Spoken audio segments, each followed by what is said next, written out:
हमारे पास है, केवल स्पेस आपने देने कॉलेज वहां खुल जाएगा। बिल्डिंग हमारे पास अवेलेबल है, आपकी अगर कृपा हुई तो वहां कॉलेज खुल सकता है।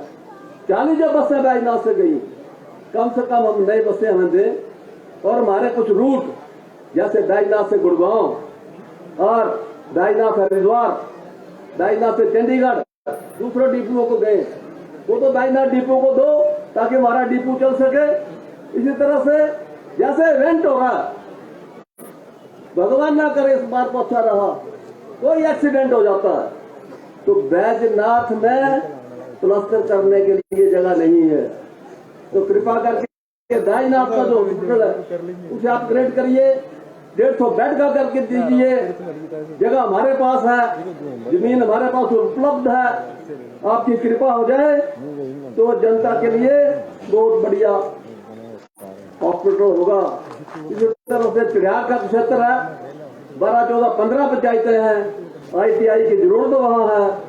मैं आपसे कृपा चाहता हूं कि आप ITI चिड़ियाघर के लिए दीजिए और बैजनाथ में गवर्नमेंट का नर्सिंग कॉलेज खुल जाए, यहाँ की बेटियों को दूर न जाना पड़े, ये मेरी आपसे गुजारिश रहेगी। पुलिस चौकी भीड़ में है, यहाँ पर सारा साल बाहर के जो टूरिस्ट आते हैं जाते हैं, मेला लगा रहता है, इसको थाने में अपग्रेड किया जाए, आपकी महान कृपा होगी। उत्तराला होली सड़क जिसका काम मेरे कार्यकाल में शुरू हुआ था, बजट में उस वक्त मंजूर हुआ 13 करोड़ रुपए, काम आज लगा हुआ है, उसको कंप्लीट करने का आदेश दीजिए, आपकी महान कृपा होगी। आपने सिर्फ भूमि बैजनाथ में अपने चरण रखे हैं, आपका मैं सदा आभारी रहूंगा। आपका जो आप आदेश करेंगे वो मैं करूंगा। और एक हेल्थ सब सेंटर के मड़ में बिल्डिंग हमारे पास है, हेल्थ सब सेंटर खुलना है, इसकी डिमांड लोगों की है, मैं फायदा आपको देना चाहता हूं। आपने यहाँ कृपा की, आपका दिल से मैं फिर आभार प्रकट करता हूँ, स्वागत करता हूँ, धन्यवाद करता हूँ। जय हिंद, जय हिमाचल, जय बाबा बैजनाथ, जय कांग्रेस पार्टी। बहुत आभार माननीय मुख्य संसदीय सचिव महोदय आपका। माननीय मुख्यमंत्री जी, विकास और जनसेवा के साथ जन पीड़ा को हरने का जो संकल्प है आपका, इस संकल्प ने हमारा सारा जीवन बदल दिया है। बिना थके मेहनत करने की आपकी कार्यशैली से प्रदेश में नए विचारों की नव जागृति से एक नई क्रांति का आगाज हुआ है। आइए दोस्तों, इस आगाज के प्रणेता को, जन मन के सच्चे विजेता को हृदय की सारी तालियां सौंप कर आभार जताएं। निवेदन माननीय मुख्यमंत्री जी आपसे, कृपया अपने आशीर्वचनों से हम सभी को प्रेरित करने के लिए एक बार जोरदार तालियों के साथ स्वागत करें माननीय मुख्यमंत्री श्री सुखविंदर सिंह सुक्खू जी।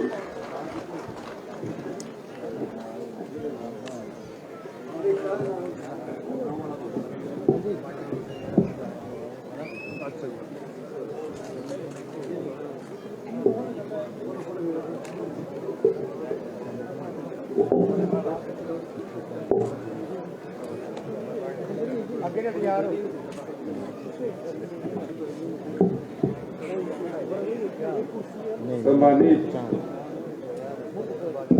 इस क्षेत्र के लोकप्रिय विधायक किशोरीलाल जी, सम्मानित हमारे साथी और विधायक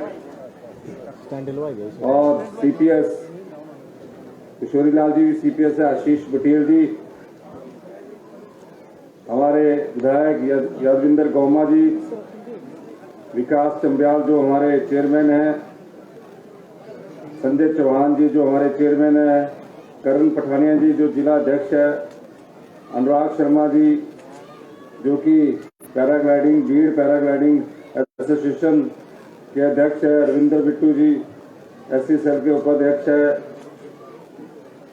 सभी पत्रकार बंधु और देश विदेश से आए हुए पैराग्लाइडर्स, मैं सबसे पहले तो अनुराग शर्मा जी को बहुत बहुत शुभकामनाएं देता हूं कि भीड़ का नाम आपने देश में ही नहीं पूरे विदेश में रोशन किया है। मैं एक बार पहले भी आया हूं, लेकिन आज जब मैं देख रहा था इस साइट को तो महसूस कर रहा था जैसे कि हमारी कोरियन मेहमान ने कहा कि one of the best site है, इसमें कोई दो राय नहीं है।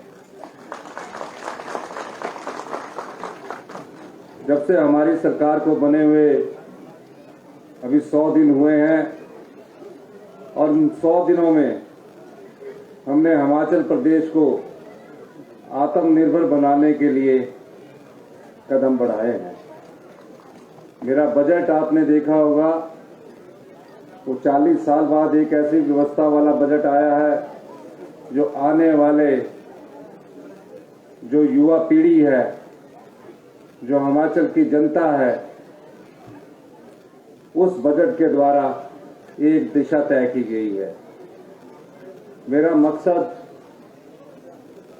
आप लोगों की सेवा करना है और इसी बजट के माध्यम से हमारी जो उसकी रूपरेखा और स्वरूप तैयार हुआ है, वो दो चीजों को देखकर हम आगे बढ़ेंगे। हिमाचल प्रदेश में 95% लोग गांव में निवास करते हैं और जो हमारे गांव हैं वहाँ शहरों जैसी सुविधा है। ग्रामीण अर्थव्यवस्था कैसे मजबूत हो, गांव के आम आदमी के हाथ में पैसा कैसे पहुंचे, गांव का आम आदमी कैसे सामर्थ्य हो, उसकी झलक हमारे बजट में आपको नजर आएगी। हमने पाया है कि जब तक ग्रामीण अर्थव्यवस्था मजबूत नहीं होगी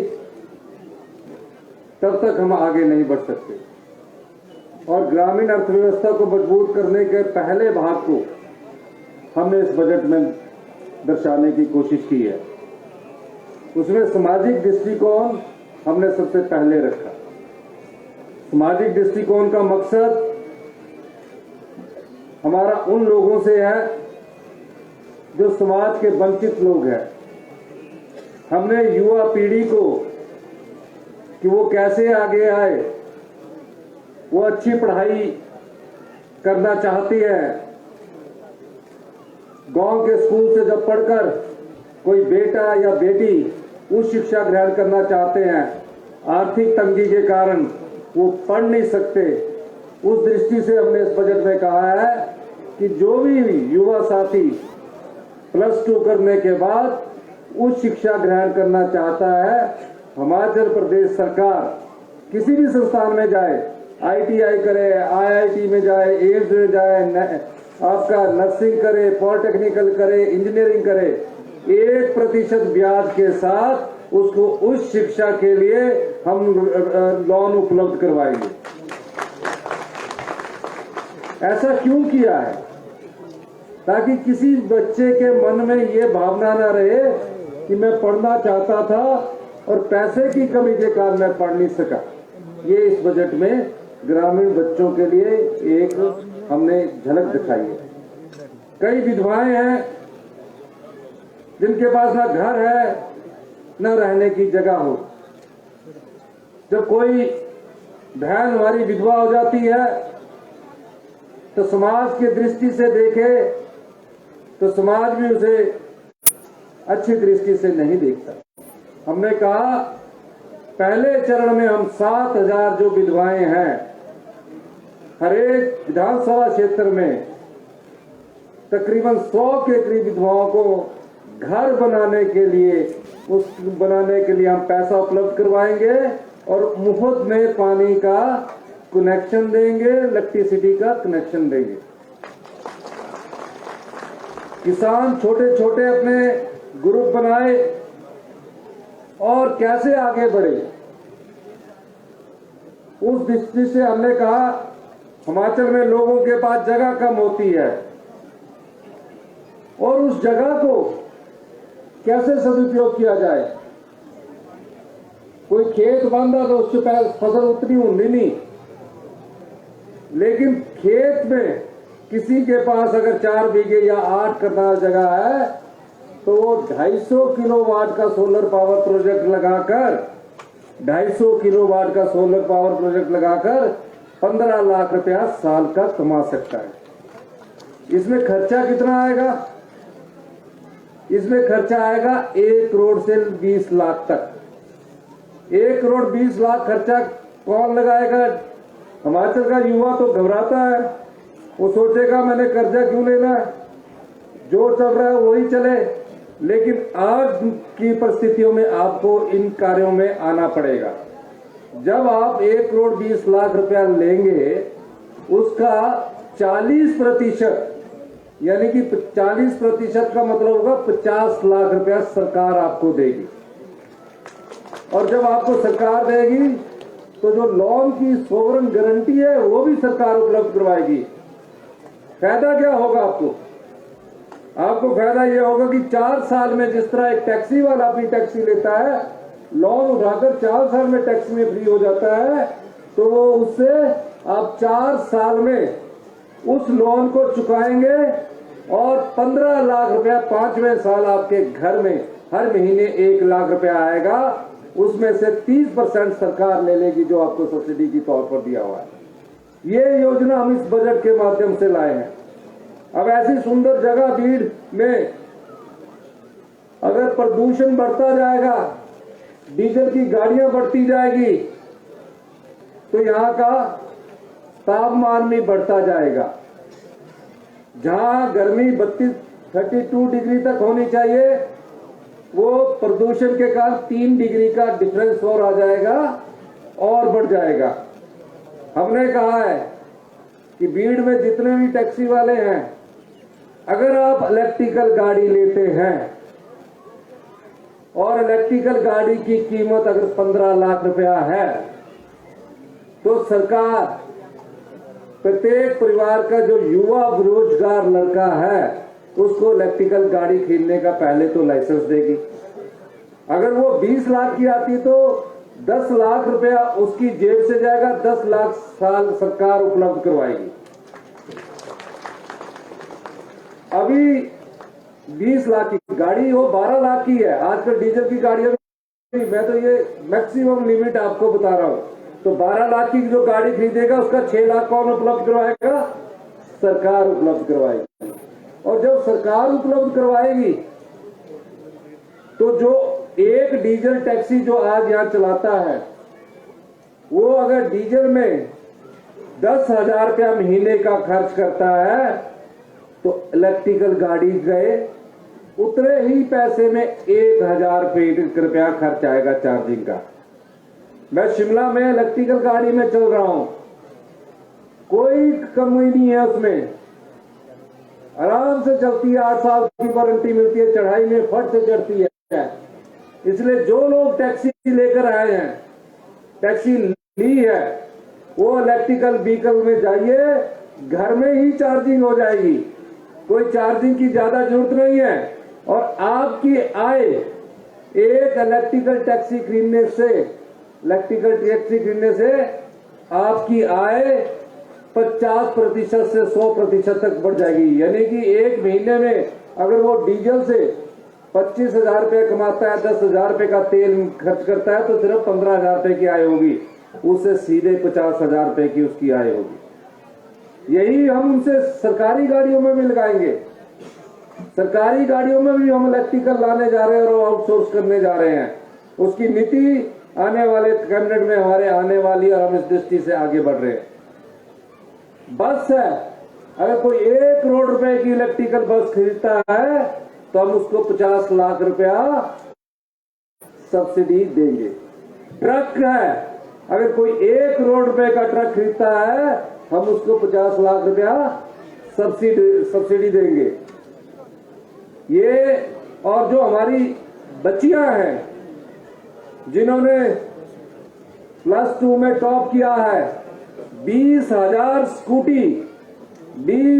स्कूटी जो कि 80,000 रुपए की आती है, उसमें सरकार 25,000 रुपए की सब्सिडी देगी।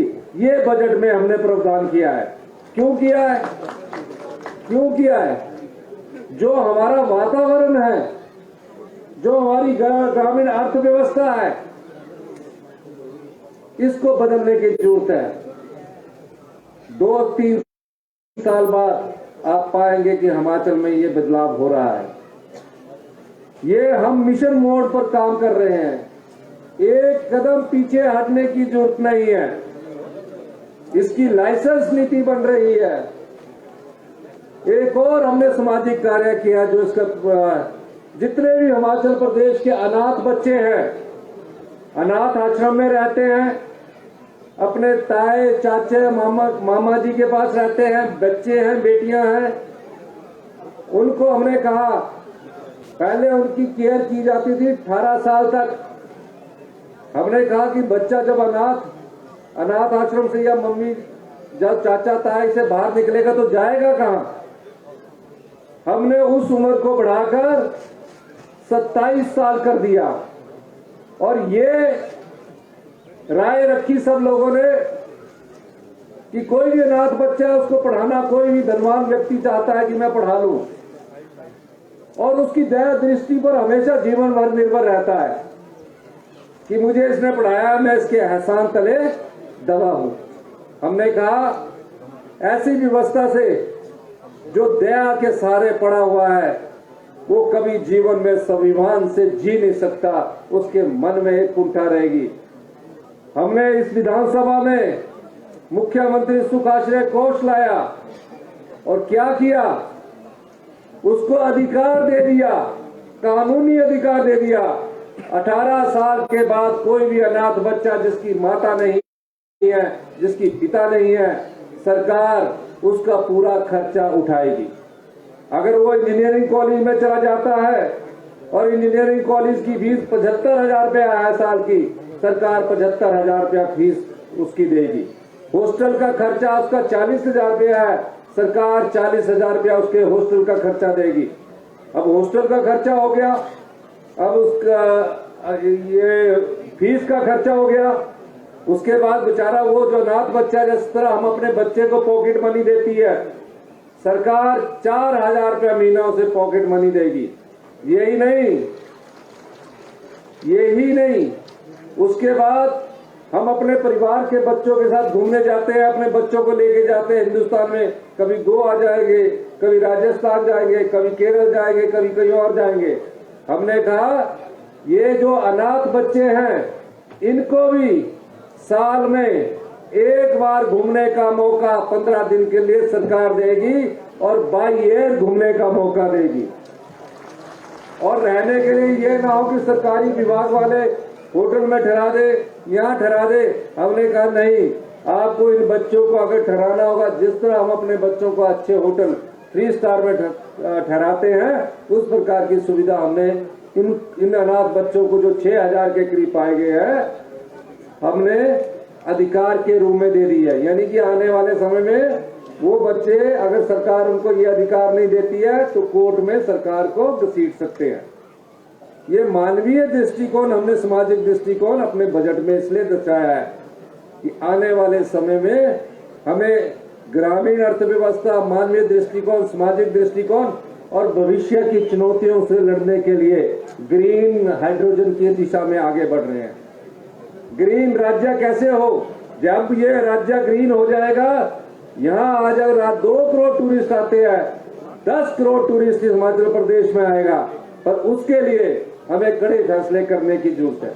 हमारी आर्थिक स्थिति ठीक नहीं है, हम आर्थिक बदहाली के दौर से गुजर रहे हैं।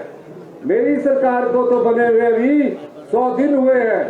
75,000 करोड़ रुपए का कर्जा हिमाचल सरकार पर चढ़ा है और 11,000 करोड़ रुपया हमने सरकारी कर्मचारी, सरकारी अधिकारियों का डीए और पेंशन के लिए देना है। लेकिन इसका ये मतलब नहीं है कि हम इससे दब जाएंगे, हम इससे घबरा जाएंगे। हमने कहा है कि हम आगे भी बढ़ेंगे और पूरे हिमाचल प्रदेश के जो यहाँ सभागार में बैठा एक आदमी है, जो भी मेरी बात सुन रहा है, उस पर एक व्यक्ति पर कितना कर्जा चढ़ा है मैं ये बताना चाहता हूँ। एक व्यक्ति पर, जो मेरी आवाज जहां तक जा रही है सुन रहा है, हिमाचल प्रदेश के एक व्यक्ति पर 92,840 रुपए का कर्जा आज दिन तक चढ़ चुका है। मतलब आसो कर्जदार है। ये मत सोचे कि सरकार पर चढ़ा, हमारे पर तो है नहीं। लेकिन आप इस स्थिति को देखिए कि ये भविष्य की चुनौतियां हैं, हमें इससे भी पार पाना है। इस वर्ष बजट में पहली बार हमने रेवेन्यू जनरेशन कैसे हो, पिछले 40 वर्षों में पहली बार सोचा गया। और मैं दावे के साथ कह सकता हूं, अगर हमने सही फैसले किए तो हम 4 साल में अर्थव्यवस्था को पटड़ी पर लाएंगे और अगले 10 साल में हिमाचल प्रदेश हिंदुस्तान का सबसे अमीर राज्य और समृद्धशाली राज्य होगा। पर ये सब चीजें कैसे होगी? आप लोगों का साथ चाहिए। अभी हमने 2,31,000 महिलाओं को 1,500 रुपए पेंशन देने का वादा किया है। हमने अपने घोषणा पत्र में कहा था कि हम महिलाओं को 1,500 रुपए देंगे। ये पहला चरण है। 4 साल में हम सभी महिलाओं को जो उसकी पात्र होगी, हम तकरीबन 10 से 12 लाख महिलाओं को आने वाले 4 साल में 1,500 रुपया मासिक पेंशन देंगे। ये कैसे सामर्थ होगा? जब हम व्यवस्था को ठीक करेंगे। इसीलिए मैं बार बार कहता हूं कि हम सत्ता सुख के लिए नहीं आए हैं, व्यवस्था परिवर्तन करने के लिए आए हैं। 100 दिन में सभी विभाग जो पीडब्ल्यूडी, आईपीएस, ट्रांसमिशन जितने भी थे, पहले इनके टेंडर लगते थे 100 दिन में, 60 दिन में अवार्ड किया जाता था और हमारा रेनी सीजन शुरू हो जाता था।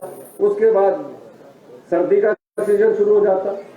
5-6 ऋतुएं हैं हिमाचल प्रदेश में, तो काम कैसे होगा? हमने 20 दिन के अंदर सारा योजना को स्वरूप दिया। हमारे पावर प्रोजेक्ट जो 2027 में पूरे होने थे, हमने बैठक करके कहा है कि 2025 में पूरे होंगे। आने वाले समय में अगर हिमाचल प्रदेश को अपने पैरों पर खड़ा करना है, अपने कंधों से कर्ज का बोझ हटाना है, तो आप लोगों के साथ हमें पर्यटन के रूप में भी आगे आना पड़ेगा। कांगड़ा को क्यों पर्यटन हम कैपिटल कहने जा रहे हैं? ये मात्र नाम नहीं है, इसकी एक योजना बनाई जा रही है। जिस दिन हम इसको पर्यटन कैपिटल, टूरिज्म कैपिटल डिक्लेयर करेंगे, उसके साथ कई सौगातें आपके पास आएगी। उस दृष्टि से हम काम कर रहे हैं। पूरे हिमाचल प्रदेश को हेलीपोर्ट से 1 साल के भीतर जोड़ दिया जाएगा। कांगड़ा एयरपोर्ट का विस्तारीकरण जोरों से चल रहा है और जब कांगड़ा एयरपोर्ट का विस्तारीकरण होगा, डे नाइट फ्लाइट चलेगी। 300 करोड़ की लागत से देरा में एक बहुत बड़ा जू बनाने जा रहे हैं, जो वर्ल्ड के सबसे अच्छे जू में से एक होगा। पोंग डैम में एडवेंचर स्पोर्ट्स, वाटर स्पोर्ट्स करने जा रहे हैं, उसके भी हमने कार्य प्रणाली को आगे कर दिया। भीड़ में भी मैंने बहुत सुंदर स्थान देखा है। मैं डिप्टी कमिश्नर साहब से कह रहा था कि इसमें टूरिज्म पॉइंट ऑफ व्यू से हमें आगे बढ़ना है और निश्चित तौर पर आने वाले समय में आप भीड़ में भी परिवर्तन देखेंगे। योजनाएं बन रही है, मैंने अपने आंखों से देख के अपने दिमाग में बिठा लिया है। मैं चर्चा करूंगा और आपके पास एक कंक्रीट प्रपोजल इस भीड़ में कैसे आगे बढ़ा जाए, उस दृष्टि से मैं देखूंगा। ये भी है कि हमें जब गर्मी का सीजन होता है और सर्दी का सीजन होता है, तो किस प्रकार से टूरिस्ट को अट्रैक्ट करना है, किस प्रकार से टूरिस्ट को आगे लाना है, उस दृष्टि से हम एक बीड़ कार्निवल का भी आयोजन आने वाले समय में जो सोचेंगे कि हमने कैसे करना है। बीड़ कार्निवल में पैराग्लाइडिंग भी हो और भी स्पोर्ट्स हो, उस दृष्टि से आगे बढ़ेंगे। दूसरा, इसमें जो जगह है जो आपने कहा है, उसको हमारी सरकार एक्वायर करेगी, प्राइवेट जगह को भी एक्वायर करेगी, ताकि पैराग्लाइडिंग की जो और एक्टिविटीज है वो ज्यादा से ज्यादा यहाँ हो सके।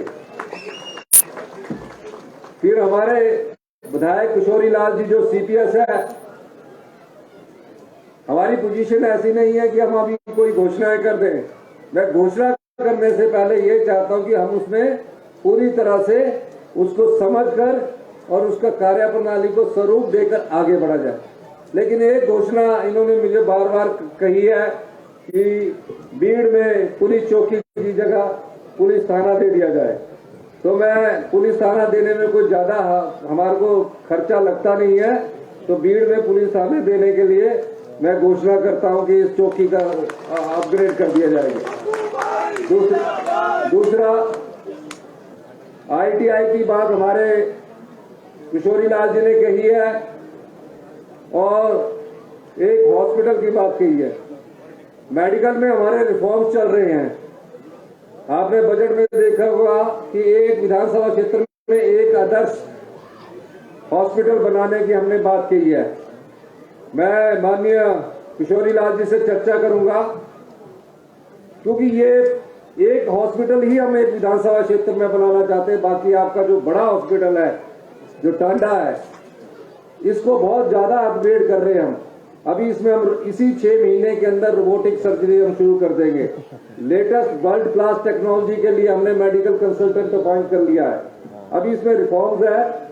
जल्दी हम जो आपके हॉस्पिटल है उसकी रूपरेखा तैयार करके अधिकारी आकर करेंगे और क्या दिया जा सकता है जो आपको एक समय फर्स्ट एड के रूम में सब कुछ मिल जाए। उस दृष्टि से इस हॉस्पिटल की चर्चा करने के बाद अगले बजट तक आपको इसमें पैसा उपलब्ध करवा दिया जाएगा।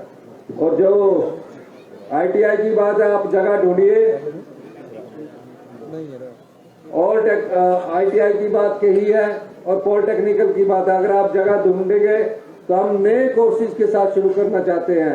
नए कोर्सेज में data science, artificial intelligence, machine learning, ये सब चीजें आ रही है जिससे आपको नौकरी मिलेगी। और हम पालमपुर और इस क्षेत्र को IT हब के रूप में भी विकसित करने के बारे में विचार कर रहे हैं। कहाँ तक सफल होते हैं वो आने वाले भविष्य के गर्भ में छिपा हुआ है। लेकिन पॉलिटेक्निकल और ITI के लिए जगह होगी, वो इस सेशन में तो नहीं कर सकते, लेकिन अगले सेशन में जरूर इसमें आपके लिए पैसे का उपलब्ध करवा दिया जाएगा और अगले सेशन से इसको शुरू कर दिया जाएगा। जो बसेस की बात की है वो तो मैं आपको उपलब्ध करवा दूंगा, वो बोलने की जरूरत ही नहीं है। 4-5 जो चीजें आपने रखी है उस दृष्टि से हम आगे बढ़ेंगे। लेकिन पहले ये ना हो कि मैंने अपग्रेड कर दिया और डॉक्टर ही ना हो, टेक्नोलॉजी ना हो। तो ऐसी चीज करने के हमने नहीं सोचते हैं, क्योंकि हम नहीं चाहते कि चुनावों से पहले 920 इंस्टीट्यूशन भारतीय जनता पार्टी ने खोल दी, ना डॉक्टर थे ना इंजीनियर थे। हम उसमें पहले डॉक्टर का स्टाफ भरेंगे, पूरे कॉलेज को, इनके बैजनाथ कॉलेज को अच्छा स्वरूप देंगे और जो लेटेस्ट टेक्नोलॉजी है उससे अपग्रेड करेंगे। लेकिन उसके लिए आपको समय मिलेगा, 1 साल तो देना पड़ेगा आपको। इन्हीं शब्दों के साथ टूरिज्म की दृष्टि से हम कैसे आगे बढ़े, भीड़ में भी हम टूरिज्म की दृष्टि से अवलोकन करके आगे बढ़ेंगे। आपने मेरी बात और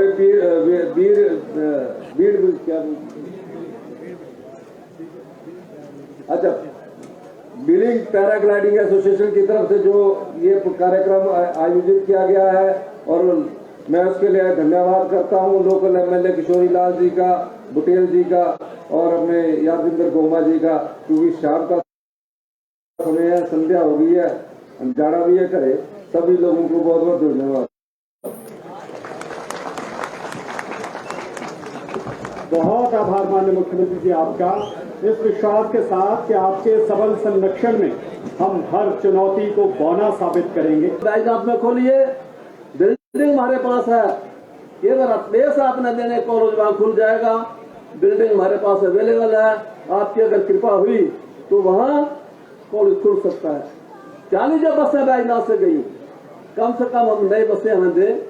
और हमारे कुछ रूट जैसे बैजनाथ से गुड़गांव और बैजनाथ हरिद्वार, बैजनाथ से चंडीगढ़, दूसरे डिपुओं को गए, वो तो बैजनाथ डिपो को दो ताकि हमारा डिपो चल सके।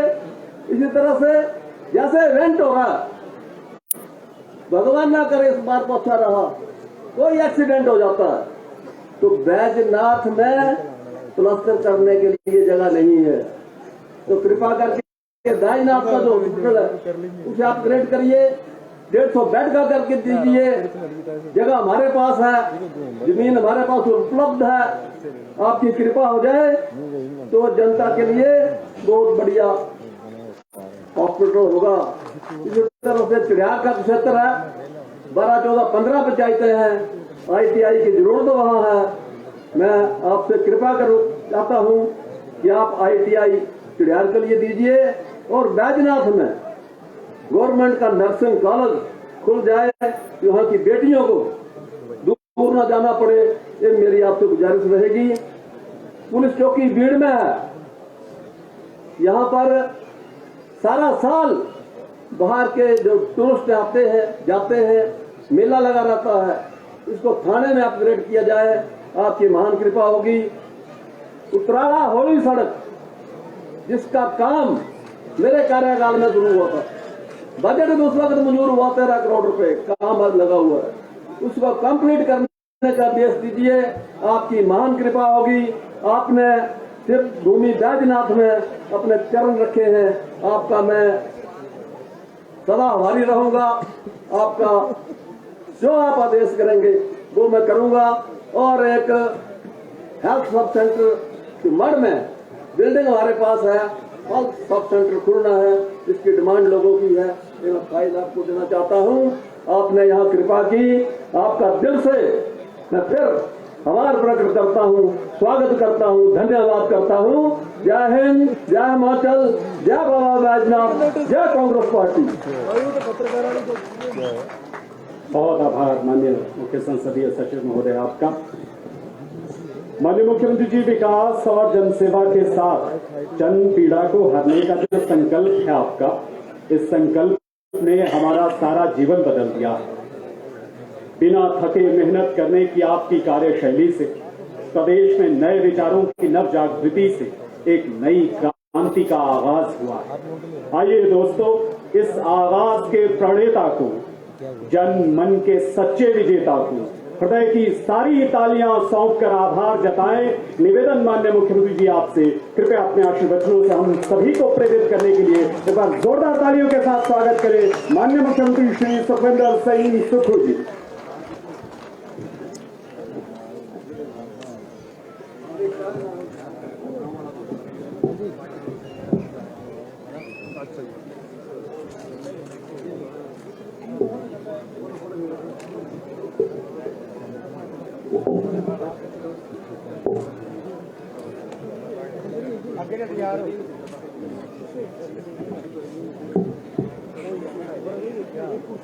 सम्मानित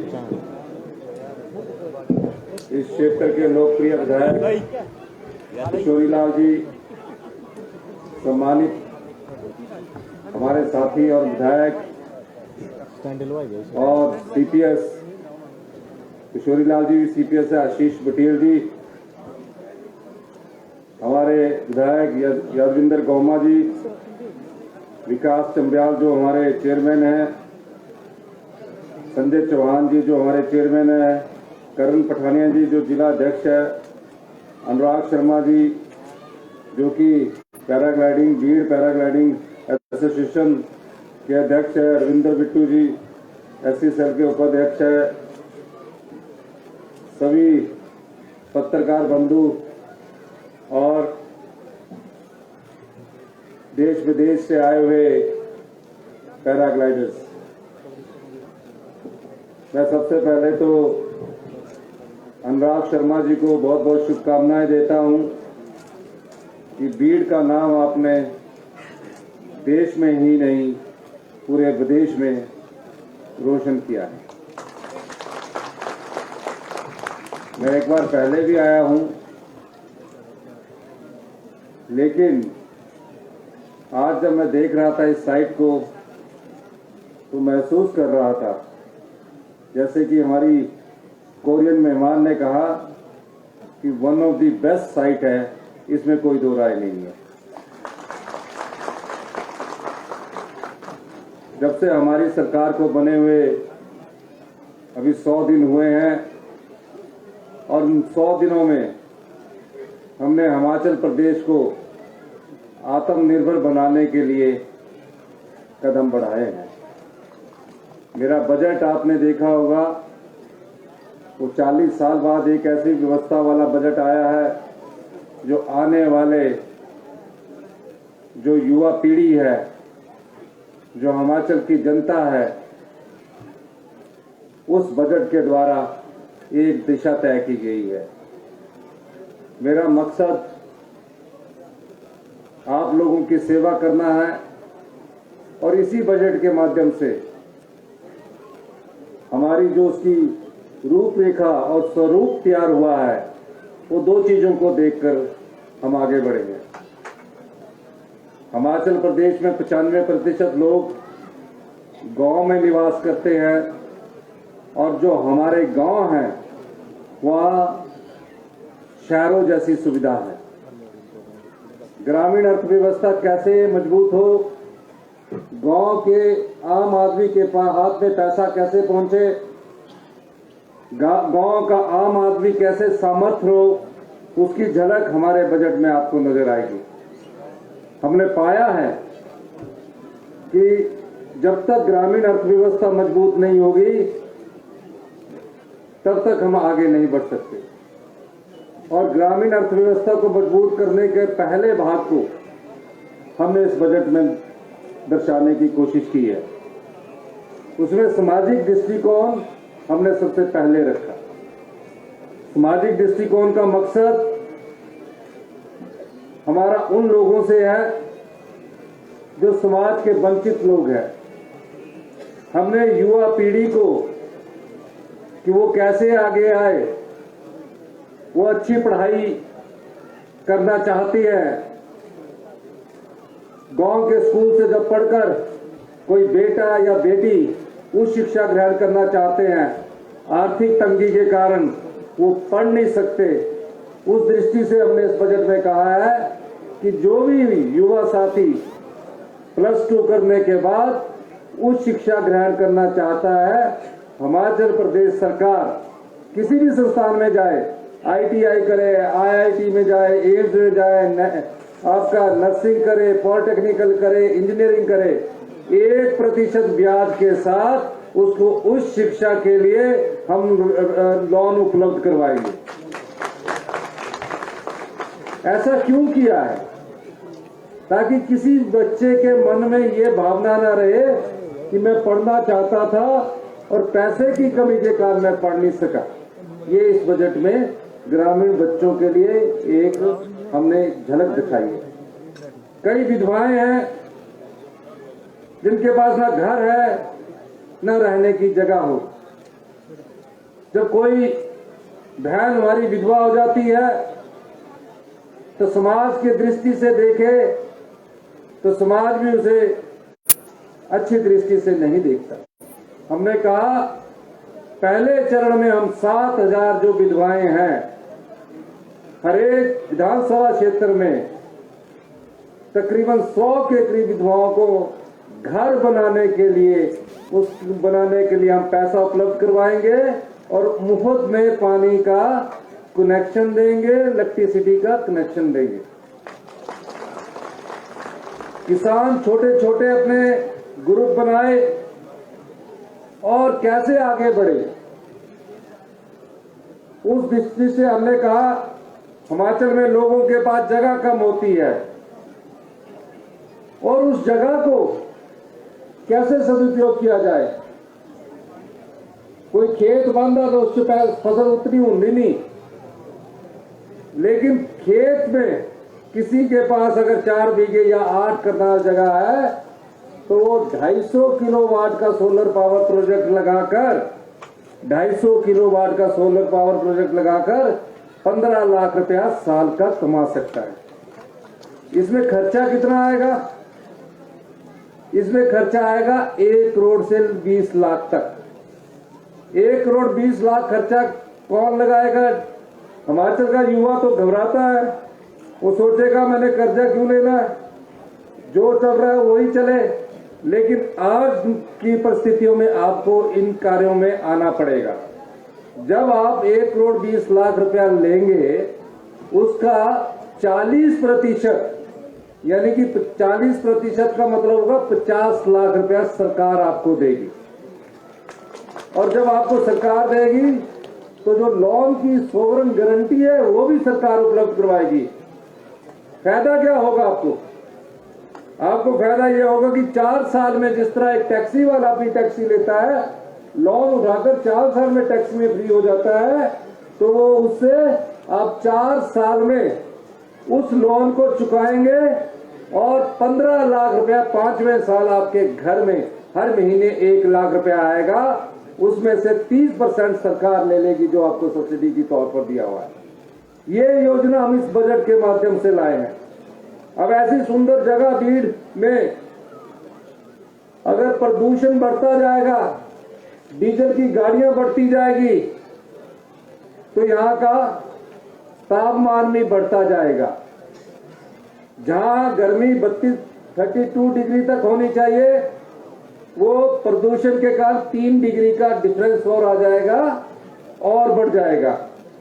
हमने कहा है कि भीड़ में जितने भी टैक्सी वाले हैं, अगर आप इलेक्ट्रिकल गाड़ी लेते हैं और इलेक्ट्रिकल गाड़ी की कीमत अगर 15 लाख रुपया है, तो सरकार प्रत्येक परिवार का जो युवा बेरोजगार लड़का है उसको इलेक्ट्रिकल गाड़ी खरीदने का पहले तो लाइसेंस देगी। अगर वो 20 लाख की आती तो 10 लाख रुपया उसकी जेब से जाएगा, 10 लाख साल सरकार उपलब्ध करवाएगी। अभी 20 लाख की गाड़ी वो 12 लाख की है। आजकल डीजल की गाड़ियां, मैं तो ये मैक्सिमम लिमिट आपको बता रहा हूं। तो 12 लाख की जो गाड़ी खरीदेगा उसका 6 लाख कौन उपलब्ध करवाएगा? सरकार उपलब्ध करवाएगी।